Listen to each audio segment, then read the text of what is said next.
Lucky channel వీక్షకులందరికీ నా హృదయపూర్వక శుభాభివందనములండి. ఈరోజు మన వీడియోలో ఆశా నిగ్రహం అనే అంశం మీద బైబిల్ రిఫరెన్స్ అండి. 4 వాక్యాలు మీకు చదివి వినిపిస్తాను. విని దేవుణ్ణి మహింపరచండి. అపోస్తలుల కార్యములు 24వ అధ్యాయము 25వ వచనము.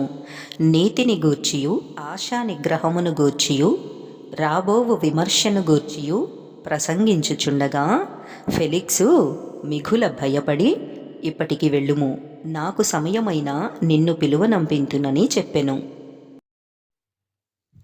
గలతీయులకు రాసిన పత్రికలో నుంచి 5వ అధ్యాయము 22వ వచనము. ఆత్మఫలమేమనగా ప్రేమ, సంతోషము, సమాధానము, దీర్ఘశాంతము, దయాళుత్వము, మంచితనము, విశ్వాసము, సాత్వికము, ఆశా నిగ్రహము. తీతు వ్రాసిన పత్రికలో నుంచి 1వ అధ్యాయము 8వ వచనము. అతిథి ప్రియుడును, సజ్జన ప్రియుడును, స్వబుద్ధి గలవాడును, నీతిమంతుడును, పవిత్రుడును, ఆశా నిగ్రహము గలవాడునై యుండుడి. పేతురు వ్రాసిన 2వ పత్రికలో నుంచి 1వ అధ్యాయంలో 5, 6, 7 వచనములు.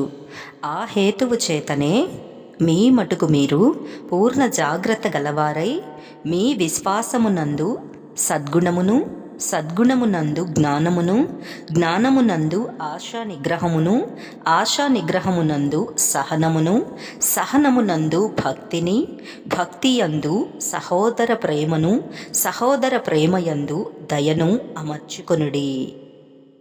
ఆమేన్, ఆమేన్, ఆమేన్.